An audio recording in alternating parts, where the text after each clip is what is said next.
नमस्कार, नया सवेरा कार्यक्रम में आप सभी दर्शकों का स्वागत है। दर्शकों, जब से सृष्टि बनी है, दिन और रात एक सही अंतराल पे होता है।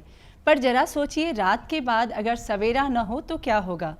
निश्चय ही हम रात के अंधेरे में भटकते चले जाएंगे और शायद ऐसा भी हो सकता है कि भटकते भटकते हम अपनी पहचान को खो चुके होंगे। दुर्भाग्य से आज की तारीख में भी कुछ ऐसे लोग हैं जो रात के अंधेरे में भटक चुके हैं। हम बात कर रहे हैं वैसे नौजवानों की जो मुख्य धारा से भटककर गुमराह हो चुके हैं। पर केंद्र सरकार और राज्य सरकार कार्यक्रम नया सवेरा वचनबद्ध है उन लोगों के जीवन में नया सवेरा को उदय करने के लिए। इसी कड़ी में दर्शकों, आज हम आपको लिए चलेंगे लातेहार जिला के कोने गांव में। आइए देखते हैं कि लातेहार जिला के कोने गांव में विकास के लिए क्या क्या कदम उठाए जा रहे हैं और मुख्य धारा से भटके हुए लोगों के जीवन में नया सवेरा कैसे दस्तक दे रहा है। स्वतंत्रता संग्राम में अंग्रेजों के खिलाफ लड़ने वाले शहीद नीलांबर पीताम्बर की जन्मस्थली है लातेहार। यहाँ तरवाड़ी पंचायत के अंतर्गत आने वाले कोने गांव में कुछ साल पहले सरकार व पुलिस प्रशासन की उदासीनता के कारण स्थानीय ग्रामीण रोजी रोटी और अपने परिवार के भरण पोषण के लिए पलायन करने को मजबूर हो गए थे। इसी गांव में कुछ ऐसे भी ग्रामीण थे जो मुख्य धारा से भटक गए थे। वर्ष 1995 और 1996 के बाद से लातेहार जिला के कोने गांव के अलावा कई गांवों में इन्होंने बड़ी घटनाओं को अंजाम दिया था। इसी तरह की घटनाओं से कोने गांव के ग्रामीणों के बीच डर और दहशत का माहौल बन गया था। इस दौरान स्कूल भवन उड़ा दिए गए थे। गरीब, कमजोर और असहाय ग्रामीणों पर दबाव बनाया जाता था कि वे भटके हुए लोगों की बैठक में शामिल हो सकें। ऐसे लोग महिलाओं को जबरन जंगल में भोजन पहुंचाने के लिए विवश करते थे। नमस्कार दर्शकों, कार्यक्रम नया सवेरा में आप सबों का स्वागत है। मैं हूं अभिषेक। आज हम पहुंचे हैं लातेहार जिला के कोने में और आप जो मेरे पीछे भवन देख रहे हैं उसे नक्सलियों द्वारा एक बार उड़ाया जा चुका है। तो आइए यहाँ के लोगों से जानेंगे कि क्या विकास के कार्य हुए हैं और पुलिस प्रशासन के द्वारा इन्हें क्या मदद मिल रही है। आज के 15 साल पहले हम लोग बहुत कष्ट झेले। यहाँ उग्रवादी से पूरा प्रभावित था ये गांव। इतना हम लोग को कष्ट था उस समय कि आने जाने का कहूँ रोड नहीं था, बिजली तो एक भी नहीं था हम लोग को, और कुछ कहीं से सरकारी लाभ नहीं मिल रहा था। हम लोग को जब 2011 में ये जो हम खड़े हैं इसके पहले बन के ये स्कूल कंप्लीट था और इसको माओवादी के द्वारा उड़ा दिया गया, बम विस्फोट करके। उड़ के ये जब ख़त्म हो गया तो हम लोग को बच्चे को पढ़ाने के लिए बहुत दिक्कत हुआ था। ये चिलबिल का पेड़ के नीचे हम लोग को बच्चा पढ़ते थे। जो चिलबिल का पेड़ दिख रहा है उसके नीचे हम लोग को बच्चा पढ़ते थे। अब हम लोग को जब पुलिस पिकेट मिल गया 2012 से यहाँ शुरू हुआ पुलिस पिकेट का, उसके बाद हम लोग को इतना सुरक्षित हुआ कि रोड बन के हम लोग को कंप्लीट हो गया। यहाँ से हम लोग अगर गारू पहले निकलना सोचते थे तो एक बार सोचना पड़ता था। यहाँ से निकल करके हम लोग एक बार लातेहार स्टेशन जाते थे, तब ट्रेन धरते थे, वैसे किन्नर के उसके बाद गारू पहुँचते थे।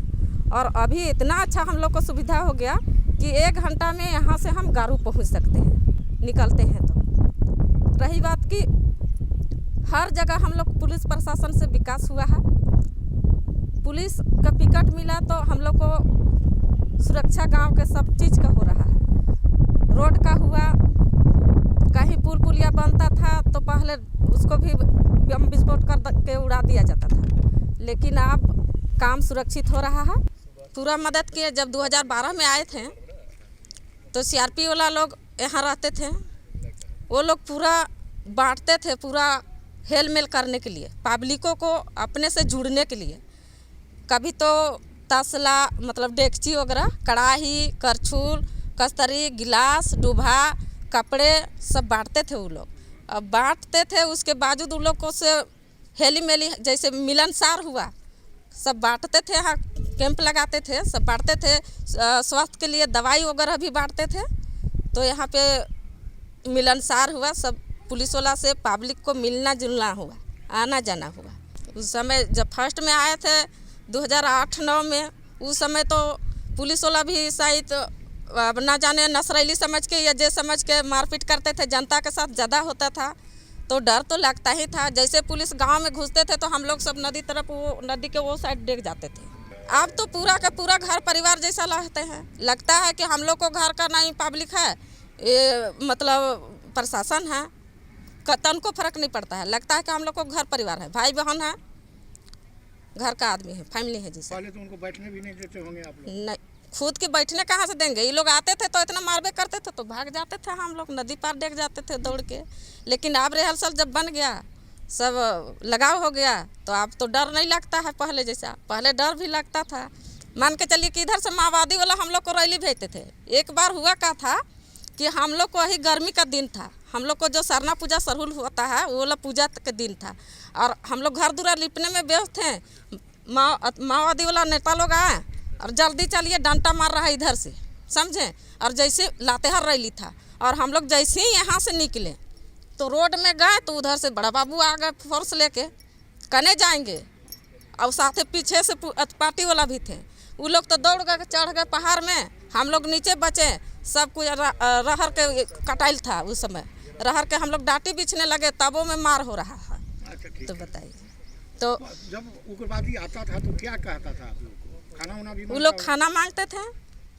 खाना हम लोग को मतलब खाना घर में रहे या नहीं रहे, खाना हम लोग को दीजिए, देना पड़ता था। उस समय तो चैन की नींद सोते भी नहीं होंगे? नहीं, रैली जाना है तो जाना है। रात में आराम से सो पाते थे?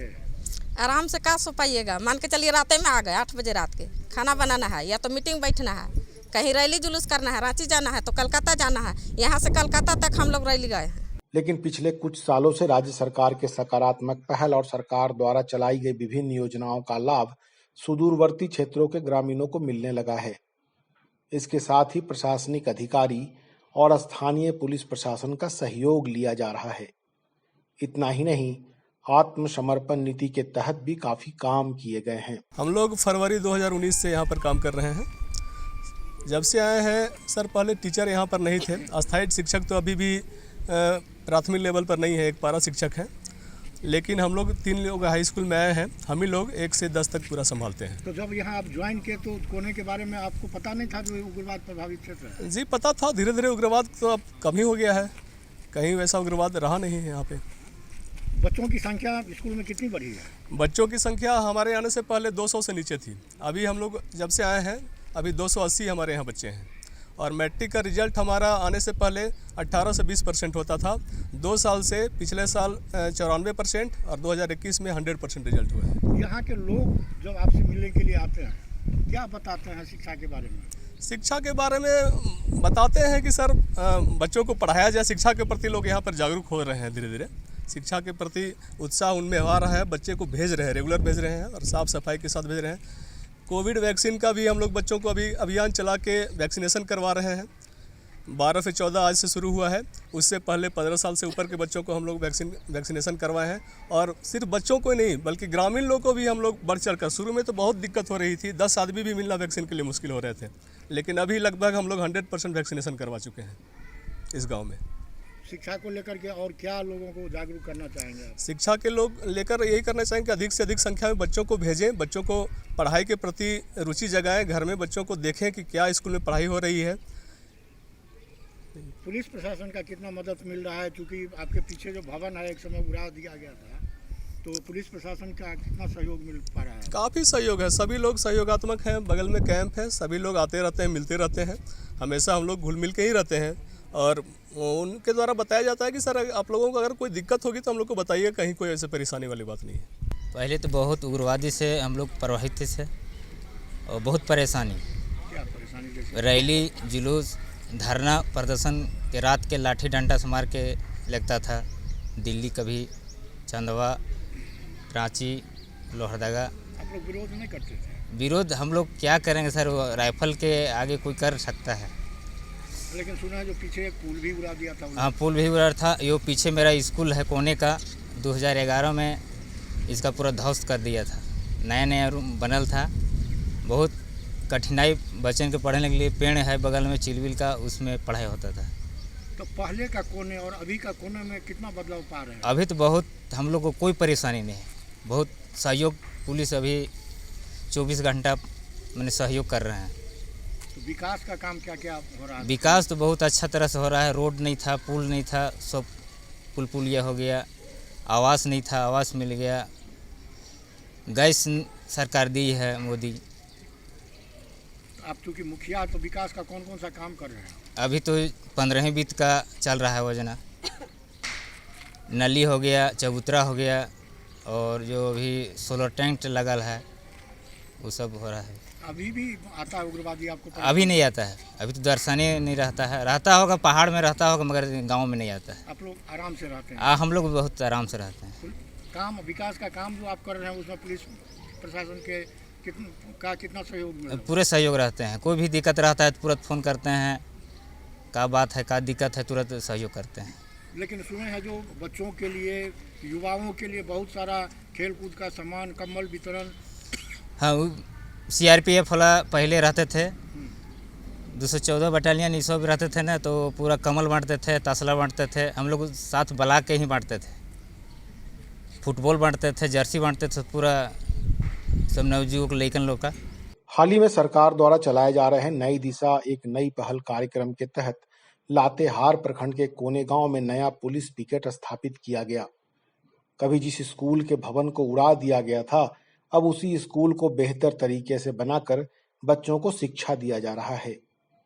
पुलिस प्रशासन द्वारा समय समय पर कैंप लगाकर ग्रामीणों के बीच पेंशन योजना, स्वास्थ्य सुविधाएं और युवाओं के बीच खेल सामग्री का वितरण किया जा रहा है। छात्र छात्राओं के बीच कंप्यूटर का प्रशिक्षण और स्किल डेवलपमेंट का काम किया जा रहा है। आज से कुछ दिन पूर्व यहाँ एक भय का वातावरण था, लेकिन आज पिकेट और संवेदनशील प्रशासन के कारण आज यहाँ बहुत बदलाव हुआ है। सामाजिक बदलाव हुए हैं, आर्थिक बदलाव हुए हैं, शिक्षा में भी सुधार हुआ है। पहले सरकार की जो योजनाएं थी, योजनाएं तो सरकार द्वारा पास स्वीकृति होकर के आ जाती थी, लेकिन उस योजना को पूर्ण होने में वर्षों लग जाती थी। लेकिन आज जो सरकार की योजनाएं इतनी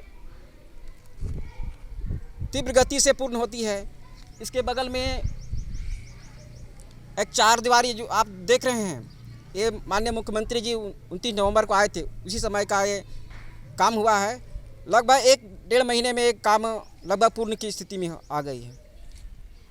और यहाँ सरकार की बहुत सी योजनाएं अभी चल रही है, जैसे यहाँ 4 दीवारी निर्माण और धुमकुड़िया भवन है और पुलिया का काम चल रहा है। इस तरह से कितनी योजनाएं चल रही हैं। एक समय ऐसा था जब इस पिकेट नहीं था तो हम लोग भयभीत रहते थे, पुलिस से भी भयभीत रहते थे और उग्रवादी लोग से भी भयभीत रहते थे। लेकिन आज पिकेट होने के कारण सरकार के जो प्रशासन के लोग हैं संवेदनशील के कारण आज यहाँ रोजगार मिल रहे हैं। लोग कभी पलायन कर जाते थे, बंगलोर चले जाते थे, केरल चले जाते थे लेकिन यहाँ जो योजनाएं जो धरातल में सरकार के द्वारा चल रही है, इससे पलायन रुका है। कुछ अंधविश्वास कुप्रथा के कारण यहाँ लोग शिकार हो जाते थे, वो आज रुका है पिकेट के कारण। उसमें पिकेट का बहुत योगदान है, पुलिस प्रशासन के सारे लोगों का योगदान है। सामाजिक बदलाव हुए हैं और हमारा जो जीवन स्तर ऊंचा उठा है।